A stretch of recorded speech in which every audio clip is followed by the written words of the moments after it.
agar mereka juga ada di dalam kita. Saudara dan saudari yang terkasih, salam jumpa kembali. Terima kasih sudah setia sejauh ini. Salah satu komentar di video saya yang lain menyinggung peran seorang paus dalam gereja Katolik. Dan ini adalah video tanggapan saya terhadap komentar itu. Komentar atau tanggapan kalian adalah semangat bagi saya untuk mengolah kekayaan materi iman Katolik menjadi lebih mudah ke dalam karya yang sederhana ini. Saudara-saudari yang terkasih, topik paus sering menjadi titik perdebatan utama antara umat Katolik dan saudara-saudari terpisah Protestan. Hal pertama yang harus kita lakukan dalam membahas tentang paus adalah kita harus membedakan antara jabatan yang sakral dan pribadi manusia yang memangku jabatan itu.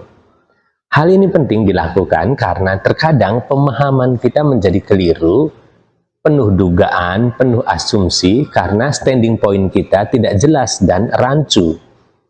Mari kita mulai dengan pertanyaan mendasar, siapa itu paus?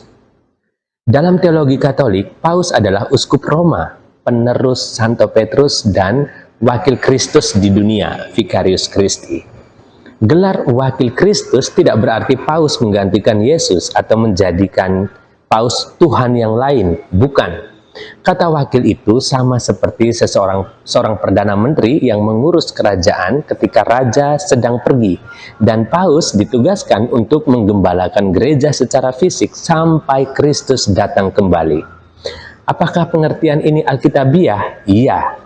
Berdasarkan Matius bab 16 ayat 18-19, gereja mengajarkan bahwa Yesus menetapkan Petrus sebagai kepala para rasul, sebuah jabatan yang terus berlanjut kepada penerus-penerusnya yang kita sebut dengan istilah suksesi. Dan aku pun berkata kepadamu, engkau adalah Petrus, dan di atas batu karang ini aku akan mendirikan jemaatku, dan alam maut tidak akan menguasainya. Kepadamu akan kuberikan kunci kerajaan surga. Apa yang kau ikat di dunia ini akan terikat di surga, dan apa yang kau lepaskan di dunia ini akan terlepas di surga. Saudara, terhadap kutipan tadi, seringkali argumen Protestan mengatakan bahwa batu karang itu adalah iman Petrus, bukan orangnya, bukan Petrusnya. Namun, bahasa asli penulisan Injil Matius yang menggunakan bahasa Aram dan kemudian diterjemahkan ke dalam bahasa Yunani tidak bermakna seperti argumen Protestan tersebut. Lagi pula, pemberian kunci kerajaan dalam Injil tersebut merujuk pada Yesaya 22, bab 22 ayat 22 tentang Perdana Menteri Kerajaan Daud. Jadi jelaslah bagi kita bahwa pemberian otoritas yuridiksi dari Yesus kepada Petrus itu secara langsung kepada pribadi Petrus itu sendiri, bukan kepada iman Petrus. Saya rasa saya akan membuat video tambahan untuk menjelaskan hal ini lebih detail lagi. Saudara, dari pertanyaan siapa itu paus, sekarang kita ke topik yang paling sering disalahpahami, yakni infalibilitas atau tidak dapat sesat. Istilah infalibilitas bukan berarti paus tidak bisa berbuat salah dalam segala hal, seperti tidak bisa salah hitung matematika atau tidak bisa salah dalam opini politik pribadi. Infalibilitas atau tidak dapat sesat hanya berlaku ketika paus berbicara secara dari kursi pengajaran atau istilah ex cathedra, yakni saat dia berbicara dalam kapasitasnya sebagai gembala gereja universal, saat dia mendefinisikan doktrin tentang iman atau moral, dan saat dia berniat mengikat seluruh gereja untuk memegang kebenaran tersebut. Nah, saat seorang paus berbicara dari kursi pengajaran, Roh Kudus melindunginya agar gereja tidak tersesat dalam ajaran inti, seperti janji Yesus dalam Matius bab 16 ayat 18 bahwa alam maut tidak akan menguasainya, dan dalam Yohanes bab 16 ayat 13, Roh Kudus akan memimpin ke dalam seluruh kebenaran. Di atas dua kutipan Injil inilah makna infalibilitas atau tidak dapat sesat berdiri kokoh dalam pengertiannya. Saudara dan saudari yang terkasih, Saudara-saudari terpisah Protestan juga menolak gelar Bapak Suci yang kita gunakan untuk menyebut Paus, Holy Father. Dasar penolakannya adalah pada fakta sejarah di mana ada sederetan paus yang jahat atau berbuat dosa dan skandal. Rasanya gelar suci tidak layak disandingkan kepada seorang paus. Apalagi dalam Alkitab menurut mereka ada larangan memanggil seseorang Bapa selain kepada Allah. Terhadap penolakan ini begini penjelasannya. Gereja Katolik tidak pernah mengajarkan bahwa paus tidak bisa berdosa. Paus juga adalah manusia berdosa yang membutuhkan penebusan Kristus. Paus juga mengaku dosa kepada imam yang lain.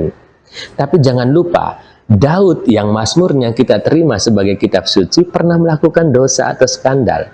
Petrus sendiri pernah menyangkal Yesus 3 kali, dan dalam Galatia bab 2 ayat 11-14, Petrus pernah ditegur oleh Paulus di Antiokhia karena bersikap munafik soal makan bersama orang non-Yahudi. Nah, catatan Alkitab ini menunjukkan bahwa Daud dan Petrus adalah juga manusia yang berdosa dalam tindakannya tetapi tidak dalam pengajarannya. Di sini saya tidak sedang menormalisasikan sebuah perbuatan dosa. Namun kalau dilihat catatan Alkitab ini lebih teliti lagi, ini semua menyangkut perilaku atau perbuatan atau tindakan yang berdosa, bukan tentang pengajaran doktrin yang sesat. Di sini semakin jelas, gelar suci memang tidak ditujukan kepada orangnya, tetapi gelar suci merujuk pada kesucian jabatan atau tugas yang diemban. Sekali lagi, bukan klaim bahwa pribadi seorang paus itu suci tanpa celah, bukan. Tetapi merujuk pada jabatannya. Saudara, sekarang mengenai gelar Bapa. Benar bahwa Injil Matius bab 23 ayat 9 berbunyi, "Dan janganlah kamu menyebut siapapun Bapa di bumi ini, karena hanya satu Bapamu, yaitu Dia yang di sorga." Nah, kalau larangan ini ditafsirkan secara harafiah, maka konsekuensinya kita juga seharusnya tidak boleh memanggil ayah kandung kita Bapa. Saudara-saudari, Yesus mengucapkan kalimat itu dalam konteks jangan menyejajarkan manusia dengan Allah Bapa. Yesus tidak sedang melarang kita menyebut istilah Bapa kepada siapapun. Santo Paulus sendiri menyebut dirinya Bapa bagi umatnya dalam 1 Korintus bab 4 ayat 15. Nah, sampai di titik ini tidak masalah kan menyebut seorang paus dengan sebutan Bapa, karena memang tidak dalam konteks menyamakan paus dengan Allah, tetapi dalam konteks menegaskan posisinya sebagai Bapa iman di hadapan umatnya, seperti Paulus di hadapan jemaat di Korintus. Saudara dan saudari yang terkasih, penolakan kepada paus selalu bermuara pada penolakan untuk setia dan tunduk pada otoritasnya sebagai pemimpin dan tunduk pada wibawanya sebagai pengajar dan penjaga iman. Dalam menghadapi isu penolakan otoritas ini, Katolik kembali menekankan pentingnya persatuan yang terlihat, visible unity, bukan sekedar perasaan atau merasa bersatu. Mengapa harus ada persatuan yang terlihat? Karena pertama, untuk menjaga kesatuan doktrin. Tanpa otoritas pusat yang ditetapkan Tuhan, interpretasi Alkitab menjadi subjektif. Akibatnya ada ribuan denominasi Protestan dengan ajaran yang berbeda-beda. Paus berfungsi sebagai wasit terakhir untuk menjaga kesatuan tafsir. Alasan kedua, karena untuk menjalani perintah Yesus sendiri, untuk menggembalakan domba-dombanya. Dalam Injil Yohanes bab 21 ayat 15-17, Yesus berkata kepada Petrus, "Gembalakanlah domba-dombaku." Yesus memberikan mandat khusus kepada Petrus untuk memimpin kawanan domba gereja agar tidak tercerai-berai. Dan alasan yang ketiga adalah untuk selain menggembalakan, tetapi juga untuk meneguhkan atau menguatkan saudara-saudara yang lain, seperti yang ada dalam Injil Lukas bab 22 ayat 32. "Tetapi aku telah berdoa untuk engkau, Petrus, supaya imanmu jangan gugur. Dan engkau, jikalau engkau sudah insaf, kuatkanlah saudara-saudaramu." Di sini tugas Paus adalah menjadi titik acuan yang menguatkan iman umat ketika terjadi kebingungan.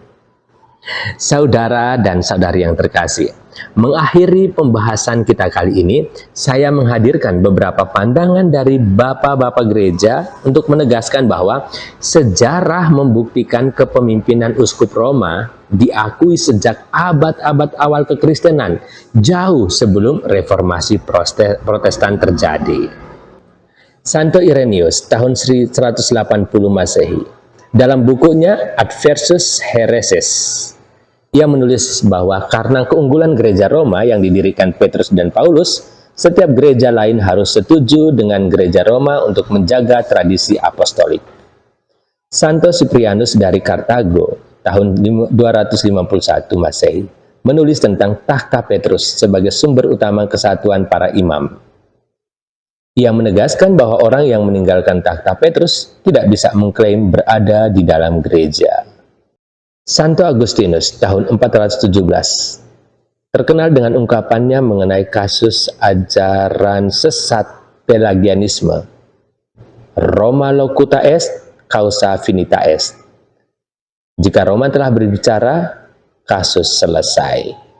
Saudara, sebagai penutup saya berpesan, jika kita berhadapan dengan penolakan otoritas Paus, argumen kuncinya adalah berdasarkan Alkitab, Yesus mendirikan gereja di atas Petrus dan memberinya kunci otoritas.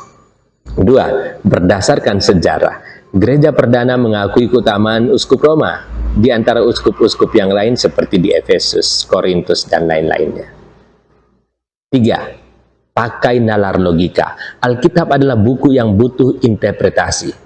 Tanpa otoritas yang ditunjuk Tuhan untuk menafsirkan, magisterium di bawah Paus, kesatuan gereja mustahil terjadi, seperti kita lihat dalam perpecahan denominasi gereja Kristen yang lain. Dan akhir kata, kita taat pada jabatannya karena berasal dari Kristus, tetapi sambil menyadari bahwa manusianya bisa berdosa dan butuh doa-doa kita. Sampai jumpa di video selanjutnya. Agar mereka juga ada di dalam kita, sehingga dunia percaya bahwa